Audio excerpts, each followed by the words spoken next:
Hello, everyone, and welcome to the Spiritual American. My name is Dr. Ann O'Hare, and I'm your host. And today we will be talking about finding your path. Very interesting topic. But before we get started, please consider like, sharing, and subscribing. As you know, YouTube uses this to trip the algorithm and get this content out to more and more people. And also, please consider sharing this with your friends and family as well.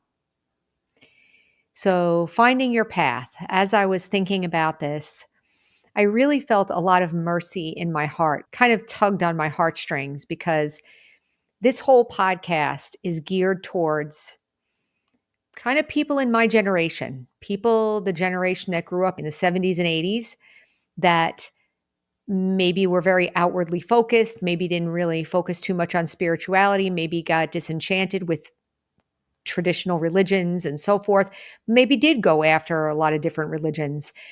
It's really for anyone who would like to learn how to be more spiritual, not necessarily religious, but spiritual, meaning that I'm more responsible for my mind. I'm trying to learn who I am as a soul and so forth. So, anyway, that's the reason why this podcast exists.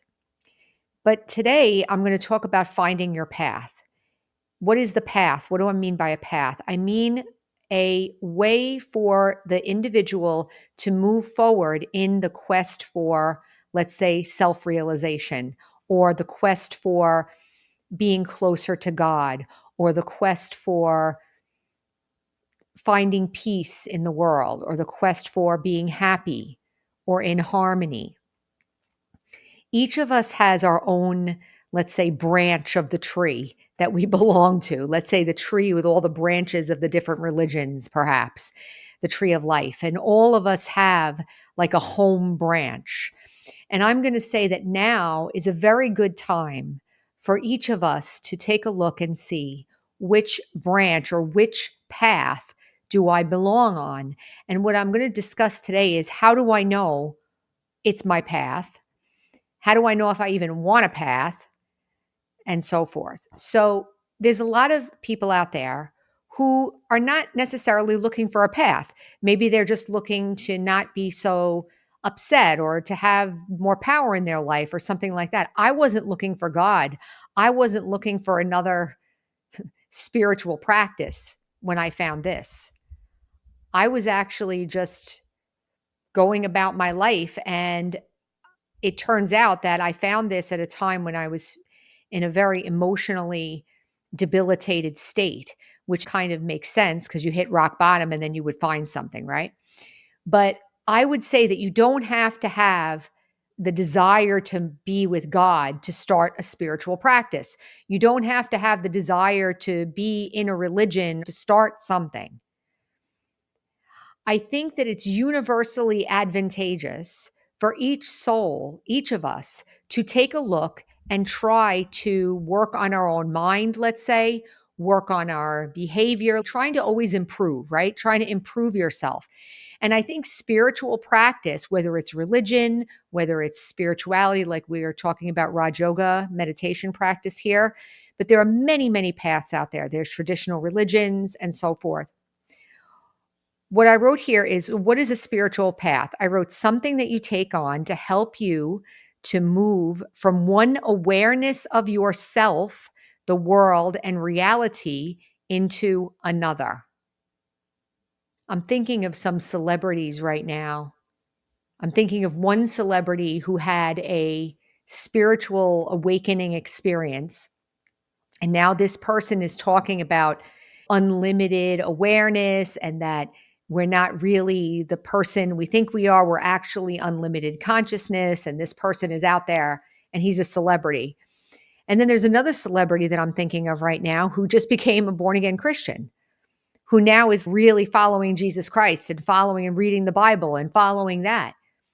I'm sure, I can't really be positive, but it seems to me that both of those people didn't think that they were looking for that when they found it. I think that each of us deserves, and each of us belonging, has a feeling of belonging to something out there, that it would touch us deep inside. So I can share a little bit about my experience with this. So I wasn't looking for God, like I said. I really felt like me and God were fine. But I was going about my life and I was about 40 years old. And I used to get my astrology chart done every year for my birthday. And I went there for my birthday and I was doing the chart and I had an experience that I couldn't explain. It had nothing to do with what was in the chart. I had this an elevated awareness that it was new and I couldn't really explain it. And I couldn't really explain it to her either. It was something very internal. And it got me to looking, it got me to searching. And then I eventually found this because somebody at work was a Brahma Kumari and it introduced me. And as soon as I heard the knowledge, I was like, that's it. And I never turned back. That doesn't mean that this is for everyone. It just means that it's possible. What I'm trying to share with this episode is that it's possible for each of us to have that kind of an experience like, this is it. This is for me. Whether it's Brahma Kumaris, whether it's Christianity, whether it's Buddhism, whether it's transcendental meditation, each of us has the opportunity now to look and see that I can really belong. The feeling of belonging is very important for our health, our mental health, our spiritual health. I didn't think I was going to say what I'm saying right now, but I'm going to say that I think it can help us to feel more stable in the face of all the changes in the world. I'm not necessarily talking about organized religion, although that may be your path. But the feeling of belonging, meaning that I know that this is for me. It's like nobody told me. I knew. As soon as I heard the knowledge, you are a soul, I was like, that's it. I think we all deserve that kind of a recognition. And I can't, it's funny because I can't really describe to you what that did for me. It was the beginning of my spiritual path, let's say. It marked the beginning of my spiritual path. That moment when I said, this is it for me. I saw that other celebrity I was mentioning about being a Christian, and I'm sure he was exposed to Christianity before. He didn't show up to me like a very religious person at all before this. But now he's really serious. He found that that added to his self-respect. So maybe we grew up in a situation or had experiences in the past where religion has disappointed us, spirituality doesn't make sense to us, God seems like an abstraction. Everything just seems like it's kind of floated away from me. I don't relate to anything spiritual. So all of those things that I have just mentioned become like a burden that I'm trying to relieve myself of because maybe it was disappointing. I grew up Catholic, so I was thinking about different things that happened in the church that was very disappointing, and it was a letdown. And so you feel, "Oh, I can't look up to them. I can't look up to them. I can't look up to them." But maybe, and I guess what I'm trying to say is when you find your path, it doesn't take away from you, it builds you up, it adds to you, it helps you feel stable. And I think all of us could use that. So, how do I get started? Well, I was talking to somebody, one of the other episodes, we had Karen Peruse in here as a little interview. She's a spiritual life coach. She's also a Brahma Kumari. And she was sharing how some people do buffet style spirituality where they just stay in this idea of, oh, I'm going to take a little from this and a little from this and a little from this and a little from this. And that's okay. At least you're learning about different things. But I would say that it's better to try it on, like really try on something. Like, let's say I want to try on Christianity. So you go to the church and you say, listen, I don't know if I really like this or not, but I want to learn about it. I really want to give it a shot. So for a month, I'm going to do everything that there is with Christianity. Let me go to the Bible groups. Let me try it on. Let me see. I would say that within a little while, you'd know if this is for you or not.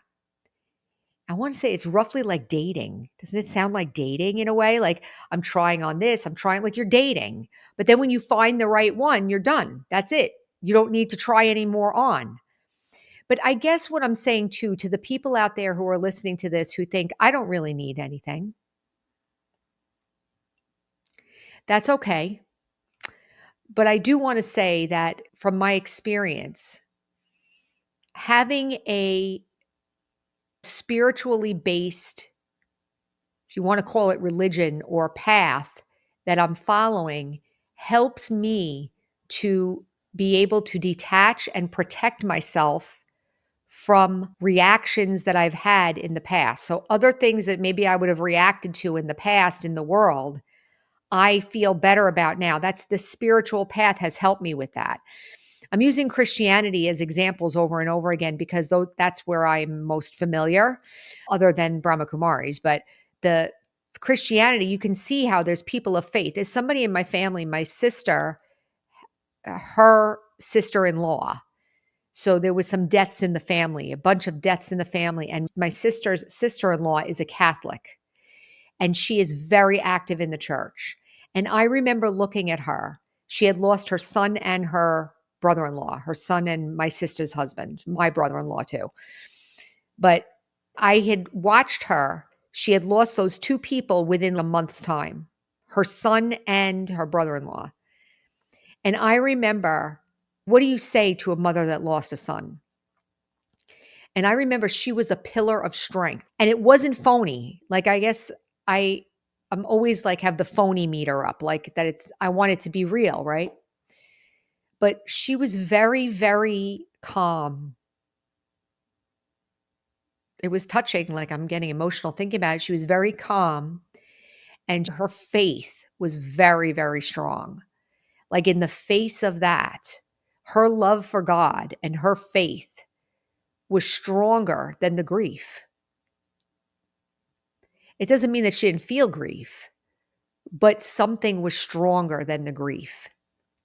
So, what is the benefit of finding a spiritual path? What is the benefit of finding the one that matches you? You will be able to build yourself that kind of faith and that kind of resilience and that kind of perspective that will help you in all of life situations. I feel that that is the reason for religion. Religion is not really there for us to worship the people and feel bad and whatever. It's there for us to follow if it's a match. If it's a match for you. If it's not a match for you, keep searching. Keep going. Keep trying other things on until you find it. I do find that you really do feel stable once you find it. It's like, okay, done. Something feels better inside. So I'll leave you with one last thing. I wrote down here a little advice. All religions have a right to be here. So here's the other thing. If I pick a religion or if I pick a spiritual path, there's no need to judge others. Every single soul has a right to choose their own path, and all the other paths are here for a reason. It's okay. It doesn't hurt me if you're following Buddhism. It doesn't hurt me if you're following Islam or Judaism or any of the religions, or it doesn't bother me if you're an atheist. If that's the thing that makes you feel good, or I don't know if atheism can be called a spiritual path, but maybe agnostic or something like that. There are other ways to look into this for yourself. I wrote here, use your journey as an opportunity to develop a universal love, understanding, and an open heart. So, for those of you who are searching for your path, for those of you who don't even know if you need a path or want a path, maybe the promise of being able to be resilient and get stronger and be powerful in your life, to be able to be the master of your own life, the master of your own mind, and also that your heart would have hope in a situation, whether it's belief in God or mastering your own mind or understanding the universality of everything or believing in Jesus Christ or whatever it is, whatever the match is for you, that you can use that as a reserve, a resource for hope and support for yourself. When there's nothing else there, you have that. It's very beautiful and powerful. It is possible to get past the traumas from our past religious experiences and take it on as I think it's meant to be, which is as a support and a growth potential and a way to empower ourselves. So I'll leave it there. I hope that gave some food for thought.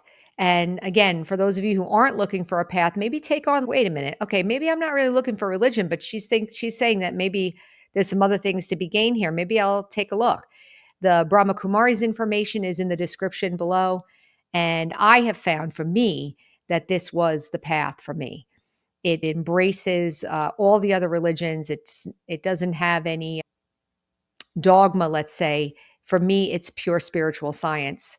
That made a lot of sense to me. And also, it's giving me the room to get in touch with my own heart and my own love for the world, let's say. Okay, so remember our slogan is heal, empower, and serve. And so until next time, thank you for being here. Take care.